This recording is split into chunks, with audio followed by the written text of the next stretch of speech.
सुखदेव भगवान की जय।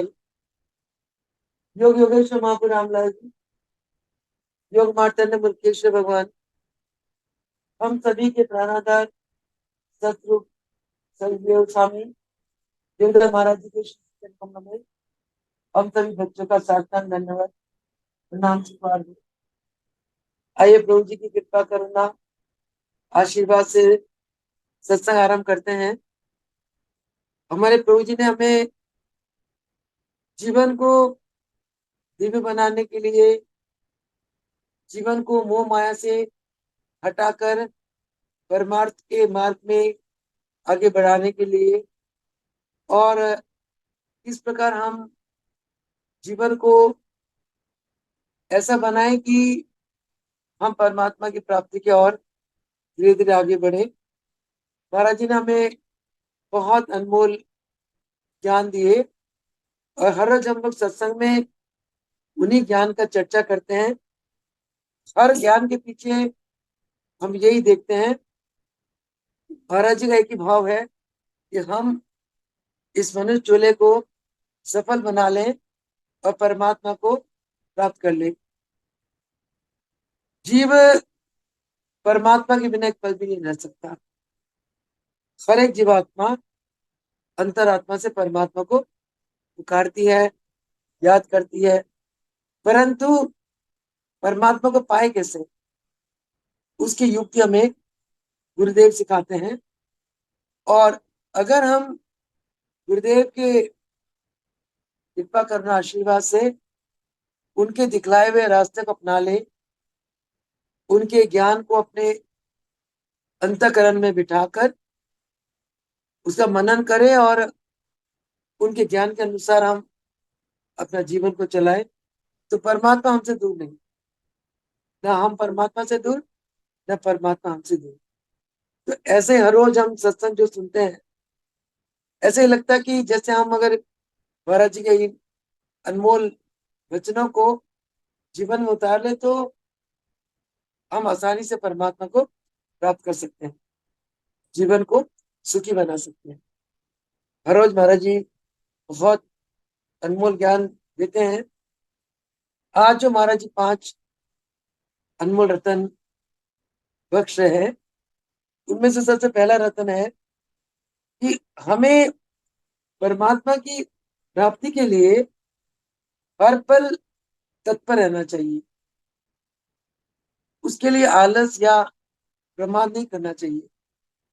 हमें पता है कि जब हम परमात्मा की प्राप्ति के लिए उनका ध्यान करें, सिमरन करें, और उनसे इतना प्रेम हो जाए कि हम उनके साथ एक भाव हो जाते हैं, और एक भाव होकर हम उनके ध्यान में एकदम ध्यानिष्ठ हो जाते हैं। वो पल कितने आनंद वाले होते हैं, वो पल कितने सुखदायी होते हैं जब हम अपने गुरुदेव, अपने इष्ट, अपने परमात्मा के भाव में एक हो जाते हैं, एक भाव हो जाते हैं, उनके प्रेम में डूब जाते हैं। उस समय हमारी जो अवस्था होती है वो वही ध्यान है, उसको ध्यान अवस्था कहते हैं। अगर हम आंख बंद करके बैठे हैं, कोई ना कोई विचार हमारे अंदर चल रहे हैं, या हम जबरदस्त सिमरन करने कोशिश कर रहे हैं, नाम जाप करने की कोशिश कर रहे हैं, उस समय हम भावनात्मक रूप से परमात्मा के साथ, अपने गुरु के साथ एक भाव नहीं हो रहे। वो ध्यान की कच्ची अवस्था है। ध्यान की परिपक्व अवस्था क्या है? जब हम अंतरात्मा से भावनात्मक पूर्व भगवान के साथ उनके भाव में एक भाव हो जाते हैं, हमारे अंदर अंतःकरण उनके प्रेम में डूब जाता है। उस समय हमें सिवा परमात्मा के दिव्य स्वरूप के अमर धारणा में और कुछ नहीं होता। हम अपने स्थूल शरीर को भूल जाते हैं, संसार को भूल जाते हैं। जैसे मीरा की अवस्था थी, इसी को ही ध्यान कहते हैं। यही प्रेम अवस्था। प्रेम के बिना हम परमात्मा को नहीं पा सकते, क्योंकि प्रेम के बिना हम ध्यान अवस्था को प्राप्त ही नहीं कर सकते। प्रेम आए कैसे? जब हम संसार की बातों को छोड़कर, संसारिक वस्तु को त्याग कर केवल और केवल अपने मन को परमात्मा के सिमरन में लगाए।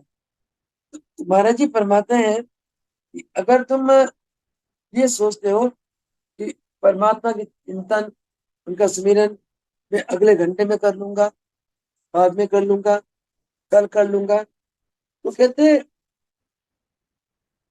ऐसे ना सोचकर अगर उस समय को परमात्मा के स्मरण में लगा दो तो तुम्हें कितना आनंद मिलेगा। जो आनंद तुम्हें बाद में मिलने वाला था, कल मिलने वाला था, परसों मिलने वाला था, वो आनंद तुम्हें उसी समय मिलता है। तो कहते हैं, कहने का भाव क्या है कि जिस कार्य से हमें आनंद की प्राप्ति होती है उस कार्य को हमने फौरन करना होता है। उस कार्य के लिए विलंब नहीं करना चाहिए, क्योंकि अभी का किया हुआ जो कर्म है उसका वही कर्म हमारा भविष्य बनाता है। ये तो मैंने अपने जीवन में इस बात की प्रत्यक्ष अनुभूति करी कि अगर आप नित्य प्रति ध्यान में बैठते हो, हर पल प्रभु की याद में रहते हो, हर पल हर कार्य को उसी का कार्य समझ के करते हो, तो तुम देखते हो कि तुम्हारा अगला दिन बहुत सुंदर निकलता है, अगला दिन खुशियों से भरपूर होता है। मैं हर पल अपने जीवन में हर रोज प्रत्यक्ष अनुभव करती हूँ। जितना मैं सारा दिन महाराज जी कार्यों में, उनकी यादों में, उनकी पाठ में, उनके ध्यान में, उनके सुमिरन में, उनकी भक्तों की सेवा में या दुखियों की सेवा में अंतरात्मा से लगाती हूँ, उतना ही मेरा अगला दिन बड़ा अच्छा निकलता है। तो आज के जो दूसरा अनमोल खजाना महाराज जी में दे रहे हैं क्या कि जो सर्वोत्तम वस्तु तुम्हें अभी मिल सकती है उसे कल पर कल कल के लिए टाल देना, ये बुद्धिमानी नहीं है। और इससे हमारी भगवान के प्रति कितनी हमारी लगन है, कितनी हम उत्सुक है परमात्मा को प्राप्ति के लिए, इस बात का पता चलता है। अगर आप कभी भी आपके मन में आए कि चलो आज भजन नहीं करता, मैं कल कर लूंगी, इसका मतलब क्या है, ये तुम्हारी बुद्धिमानी नहीं है। अगर तुम अच्छे कर्म, भगवान का ध्यान भजन कल पर छोड़ते हो, इससे पता चलता है कि तुम्हारे अंदर भगवान की प्राप्ति के लिए सच्ची लगन नहीं है। सच्ची लगन उसके लिए कही जाती है जो हर पल परमात्मा के प्राप्ति के लिए तत्पर रहता है। कभी भी भगवान का सिमरन, ध्यान जैसे उच्च कोटि के कर्म को अगले दिन के लिए नहीं छोड़ता। तो ये दूसरा उपदेश महाराज जी क्या करते हैं कि क्या फरमाते हैं कि भगवान के ध्यान से जब हमें इतना सुख मिलता है, इतना आनंद मिल सकता है, तो इसको कल के लिए टाल देना ये कोई बुद्धिमानी नहीं है। अगला ज्ञान का मतलब क्या हुआ कि हमें भगवान का ध्यान भजन सिमरन सत्संग के लिए हर पल तत्पर रहना चाहिए। जितना समय मिले हमें उनके ध्यान में समय बिताना चाहिए। अगला ज्ञान महाराज जी फरमाते हैं कि जब तक तुम्हें भगवान की प्राप्ति ना हो तब तक तुम्हें एक पल भी तुम्हें विश्राम नहीं करना चाहिए। जैसे एक बच्चा है, अच्छे नंबर में पास करने के लिए दिन रात मेहनत करता है और अच्छे नंबर पास हो जाता है, उसी प्रकार हमें तब तक विश्राम नहीं लेना चाहिए जब तक हमें हर पल हर क्षण परमात्मा की प्राप्ति ना हो। हर क्षण हमें ऐसा ना लगे जब तक भगवान मेरे साथ है, मैं भगवान के साथ हूँ, मेरे हर कार्य भगवान कर रहे हैं और मैं जीवन में मेरे द्वारा जितने कार्य हो रहे हैं सब ईश्वर के कार्य हैं। इसको कहते हैं भगवान की प्राप्ति हर पल अपने चारों तरफ उनकी उपस्थिति को महसूस करना और उनके प्रेम में हर पल आनंद मगन रहना, इसी को कहते हैं परमात्मा की प्राप्ति। तो तीसरा ज्ञान महाराज जी फरमाते हैं, जब तक हमें ऐसी आनंदमय अवस्था की प्राप्ति ना हो, तब तक हमें विश्राम नहीं लेना, यानी कि पुरुषार्थ करते चले जाना, पुरुषार्थ ही जीवन। कई बार ऐसा होता है, उसमें 2 बजे अलार्म बजता है और दिल करता नहीं अभी थोड़ी देर सो जाए। थोड़ी देर सोने लगते हैं तो एकदम 15-20 मिनट, आधा घंटा निकल जाता है, पता ही नहीं चलता है टाइम का। उठ के बड़ा अफसोस होता है, अरे आधा घंटा मैंने सो के क्यों गवा दी। सुबह का मुहूर्त जो होता है ना, वह मुहूर्त बहुत ही कल्याणकारी मुहूर्त होता है अपने प्रियतम को, भगवान को याद करने की। उस समय हमें कभी भी आलस प्रमाद नहीं करना चाहिए। एक बार नींद को त्याग कर, आलस प्रमाद को त्याग कर हल्के से ध्यान में बैठ जाओ। जैसे प्राणों में प्रभु जी का चिंतन आता है, कि नाम का चिंतन प्राणों में चलने लगता है, एकदम आनंद आने लगता है। और जैसे आप अवस्था को बढ़ाते हो तो ऐसा अनुभव होता है कि परमात्मा मेरे साथ है, मैं उनके साथ हूँ, वो मेरे साथ। दुनिया में मेरा कोई नहीं, संसार का मालिक ने मुझे अपनी गोद में लिया हुआ, ऐसी फीलिंग आती है, बड़ा आनंद आता है। सारा दुख क्लेश कष्ट सब निकल जाता है, सारा दिन बहुत आनंद में गुजरता है। तो इतना महत्व है भगवान के ध्यान में या उनके प्राप्ति में। अगला चौथा ज्ञान महाराज जी फरमाते हैं कि अपने लक्ष्य को प्राप्त करने के लिए तुम्हें त्याग करना पड़ेगा। हमारा लक्ष्य क्या? हम सभी का लक्ष्य परमात्मा की प्राप्ति, भगवान की प्राप्ति। परमात्मा को प्राप्त करोगे, गुरु को प्राप्त हो जाओगे। गुरु को प्राप्त करोगे तो परमात्मा की प्राप्ति हो जाएगी, क्योंकि परमात्मा और गुरु में कोई भेद नहीं। साकार रूप गुरु है, गुरु के ही निराकार स्वरूप परमात्मा है। क्योंकि हमारा जो सत्स्वरूप है वह निराकार है, साकार नहीं है। तो निराकार स्वरूप में निराकार भगवान की प्राप्ति बहुत आसान हो जाती है। उसके लिए हमने क्या क्या करना है? सबसे बड़ा कौन सा त्याग करना है? हमने अपने शरीर की स्थूलता को त्याग करना है। ये सबसे बड़ा त्याग है। शरीर की स्थूलता को त्याग करके हमने अपने सूक्ष्मता में जाना है, सूक्ष्म शरीर में जाना है। सूक्ष्म शरीर में ही आत्मा का वास होता है। आत्मा का मतलब परमात्मा। ये सूक्ष्म शरीर ही है जिस शरीर से हम देखते हैं, बोलते हैं, सुनते हैं, करते हैं। नहीं तो अगर ये सूक्ष्म शरीर निकल जाए तो आंखें, सारा शरीर जड़ हो जाता है। सूक्ष्म शरीर के निकलने पर हम आंखों से कुछ नहीं देख सकते हैं, ना कानों से सुन सकते हैं, ना वाणी से बोल सकते हैं। ये सूक्ष्म शरीर ही है जो जिसके सहायता से हम देखते हैं, बोलते हैं, खाते हैं, पीते हैं, चलते हैं।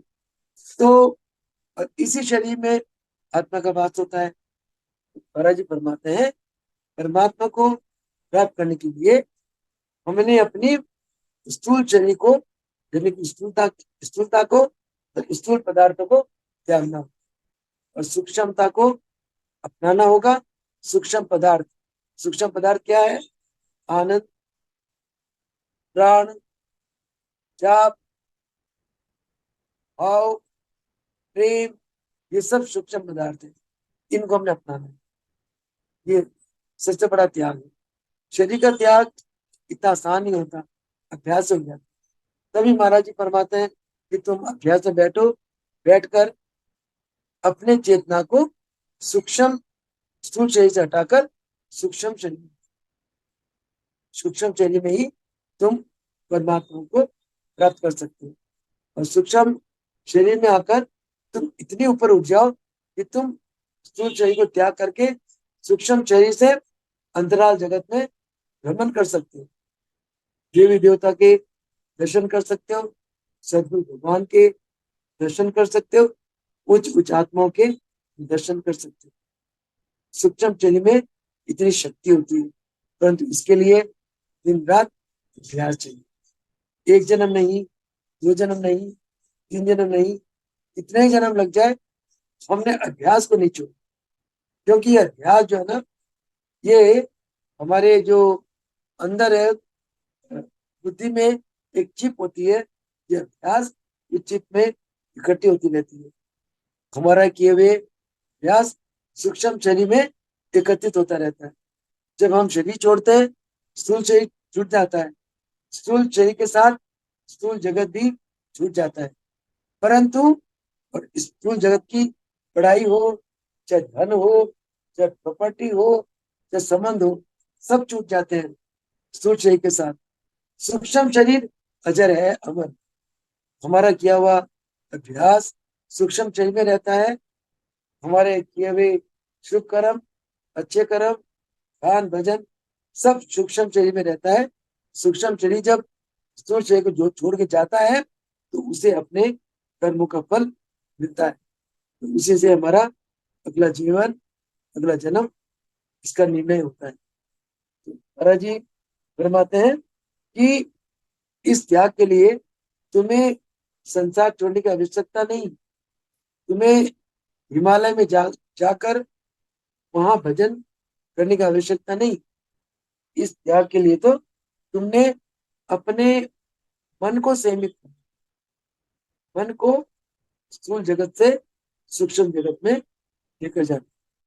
मन का मतलब तुम्हारी चेतना शक्ति, चित्त। चित्त की जो वृत्तियां हैं, उसी का मन कहते हैं। वृत्तियां कहाँ से उठती है? चित्त में से उठती है। तो आपने, तो चित्त में क्या होती है? चेतना। चेतना को तुमने स्थूलता से हटाकर सूक्ष्मता में लेके जाना। अगला ज्ञान महाराज जी फरमाते हैं कि हर पल अपने अंतरात्मा को शांत रखो और शीतलता में रखो। और तुम कभी भी, हमारे जीवन में कितनी घटना हो, कभी भी तुमने अपने आप को क्षोभ नहीं करना, अपने आप को कष्ट नहीं देना, अपने अंदर क्लेश नहीं लाना। हर विकट परिस्थिति में तुमने शांत और शीतलता के साथ रहना है। और जब तुम्हारा जीवन इस प्रकार का सम हो जाएगा, तुम देखना कि तुम्हारी आत्मा का कितना विकास हो गया। इसी को ही योगी अवस्था कहते हैं। योगी की जो अवस्था होती है, क्या होती है? योगी ना ज्यादा एक्साइटेड होते हैं और ना ज्यादा सुप्त रहते हैं, ना ज्यादा दुखी रहते हैं, ना ज्यादा खुश रहते हैं। हर हाल में योगी सम अवस्था में रहते हैं। महाराज जी फरमाते हैं कि तुम्हारे जीवन में अगर कोई प्रतिकूल परिस्थिति आ भी जाए, तुमने अपने जीवन में प्रतिकूल परिस्थिति में भी हमेशा सम रहना है। अपने आप को क्षोभ नहीं करना, शोभित ना होने देना अपने आप को। और मन को ऐसे सं, संतुलित अवस्था में रखो कि तुम्हारा मन हमेशा शांत रहे और शीतलता में रहे, संतुष्ट रहे। उसके लिए एक ही रास्ता, गुरु की याद, गुरु का ध्यान, गुरु के दिए हुए मंत्र का जाप। इससे बड़ी रक्षा होती है। जब हम ध्यान भगवान की तरफ ले जाते हैं, तो जीवन में कोई भी विपरीत प्रतिकूल अवस्था आती है, इस अवस्था में भी हम अपना समय को निकाल, गुरु ऐसी अवस्था में रहेंगे, गुरु का आशीर्वाद, उनकी कृपा हमेशा हमारे साथ हो। गुरु कभी नहीं चाहते कि तुम प्रतिकूल अवस्था में दुखी हो, क्षोभ हो, तुम्हें, तुम परेशान हो। गुरु कभी नहीं चाहते। जैसे आंधी आते, तूफान आते हैं, चले जाते हैं। सुमेरु पर्वत का क्या बिगड़ता है? कुछ नहीं बिगड़ता। जब आप अपने मन को संयमित कर लेते हो तो आपका मन सुमेरु पर्वत की तरह अचल हो जाता है। मन ही तो है, इसी को तो संयमित करना है। जीव मन के वश में आकर दुखी होता है। उसके विपरीत जीव जब मन को संयमित कर लेता है, अपने कंट्रोल में कर लेता है, जीव सुखी रहता है। तो इस मन को ही संयमित करना है, संतुलित करना है। इसके लिए हमें क्या करना है? गुरुदेव का आशीर्वाद लेकर दिन रात ध्यान में बैठ गुरु के प्रेम में रहना है। उनके प्रेम में हम एक भाव में रहे, इसी का नाम एकत्व। गुरु के स्वरूप में एक स्वरूप हो गया ना, इसी का नाम तो ध्यान है। ये तब होता है कि जब हम हमारा प्रेम गुरु के दिव्य स्वरूप में डूब जाए। जैसे मीरा का था, सूरदास का था, बड़े बड़े संत हुए, सभी लोगों ने भगवान को प्रेम से पाया। प्रेम प्रेम के वश में आकर वो लोग भगवान के स्वरूप में ध्यानिस्थ हो गए और भगवान को पा लिया। जो जीव भगवान को पा लेता है उसके लिए संसार फीका लगता है, क्योंकि भगवान की प्राप्ति का आनंद बहुत ही उच्च कोटि का आनंद। और अगला लास्ट महाराज जी फरमाते हैं कि समाधि या योग एकांत में बैठकर नहीं होती। उसकी पूर्णता की परीक्षा तो हमारे व्यवहार में होती है। हमें अपने व्यवहार में हमेशा योग युक्त होकर कर्म करना चाहिए। योगस्थ योगस्थ होकर जब हम कर्म करते हैं, वो असली हमारी समाधि अवस्था है। एकांत में बैठ गए, समाधि में बैठ गए, एकांत में बैठ गए, ध्यान में बैठ गए, परंतु व्यवहार में जब आप आते हो, आपका मन संयम से बाहर चला जाता है। आप मन को कंट्रोल नहीं कर पाते। कहते ये आध्यात्मिक उन्नति का ये रास्ता नहीं है। कहते आध्यात्मिक उन्नति का तभी पता चलता है कि जब हम कोई भी हमारे जीवन में कोई भी कर्म करें, हम उस कर्म को योग युक्त होकर करना चाहिए। कभी भी कर्म करते हुए हमें अवेश में नहीं आना, क्रोधातुर नहीं होना, गमगी नहीं होना, सम अवस्था में रहना। योग योग इस अवस्था को क्या कहते हैं? योगस्थ। योगस्थ अवस्था में रहते हुए हमने कर्म करना है, तभी पता चलता है कि हम समाधिस्थ हैं, हम ध्यानिस्थ हैं। जो समाधि में रहता है, समाधि किसको कहते हैं? सम अवस्था में, सम आदि, जिस अवस्था में सुख दुख द्वंद्व से हम परे हो जाते, उसको समाधि अवस्था। जब हमें इस अवस्था की प्राप्ति होती है, हमारा व्यवहार भी योगी वाला होता है। हम व्यवहार भी योग युक्त होकर करते हैं, इसी को कहते हैं समाधि। तो ध्यान भजन समाधि लगाना तो बहुत अच्छी बात है, पर महाराज जी फरमाते हैं कि तुम व्यवहार में भी ऐसे बहुत चलो। हमने इतने वर्ष महाराज जी को देखा, हर पल महाराज जी सम अवस्था में रहा करते थे। कभी आवेश नहीं आना, कभी ज्यादा क्रोधातुर नहीं होना, कभी ज्यादा बहुत एक्साइटमेंट में कभी नहीं देखा। हमेशा सम अवस्था में रहे। भक्तों के जीवन में इतने उतार चढ़ाव आते हमने देखा, इतने कष्ट आते देखा, और महाराज जी हमेशा सम रहे। भक्तों की इतने कष्ट महाराज जी ने अपने तन पे लिए, लेकर भी मस्त अंदर का अंदर का जो कष्ट, शरीर का कष्ट भुगतान महाराज जी ने कभी जाहिर नहीं करा।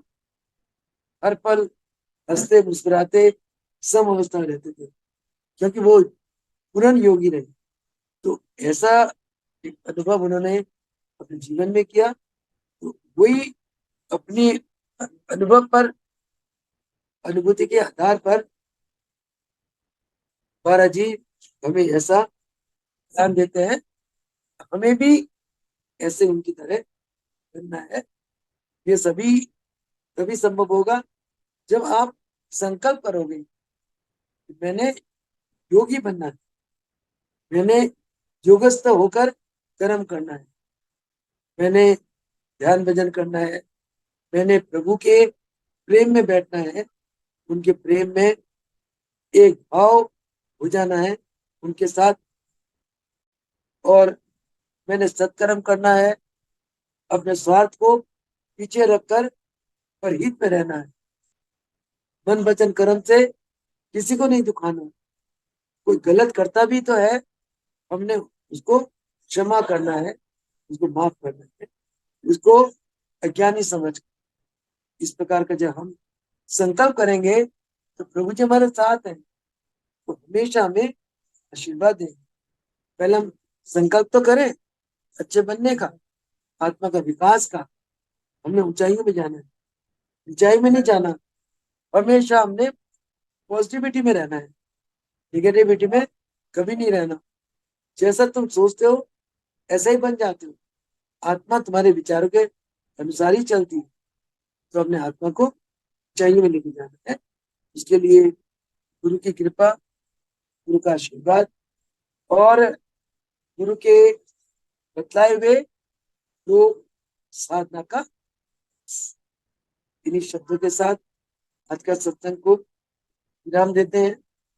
और हो गया बस। आज के सत्संग है, इसको जो 5 हीरे मोती आज महाराज जी ने बख्शे, उसको एक बार दोहराते हैं। पहला क्या था कि तुम ऐसा कभी नहीं सोचो ध्यान भजन सुमिरन हम अगले घंटे में कर लेंगे। जिस ध्यान भजन से हमें आनंद मिलता है, वो आनंद हम अगले घंटे के लिए क्यों छोड़ें।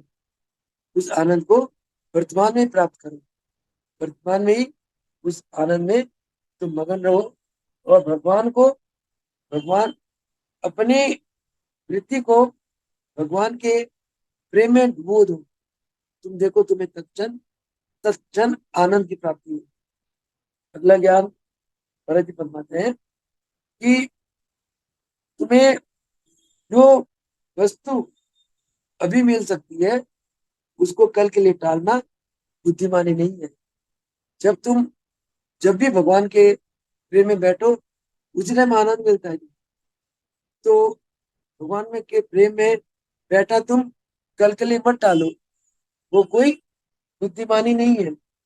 और ऐसे कर्म से तुम्हारे प्रभु के प्रति लगन का भी पता चलता है। अगर लगन कम है तो तुम भगवान के ध्यान भजन को, उनका स्मरण को कल के लिए टाल दोगे। अगर तुम्हारे अंदर लगन है तो तुम सोचोगे कि मैं हर पल उसी के ध्यान में रहूं, उसी के प्रेम में रहूं। इससे तुम्हारी भगवान के प्रति सच्ची लगन का पता चलता है। ऐसा फरमाया कि तुमने तब तक जीवन में विश्राम नहीं लेना जब तक तुम्हें परमात्मा की प्राप्ति ना हो जाए।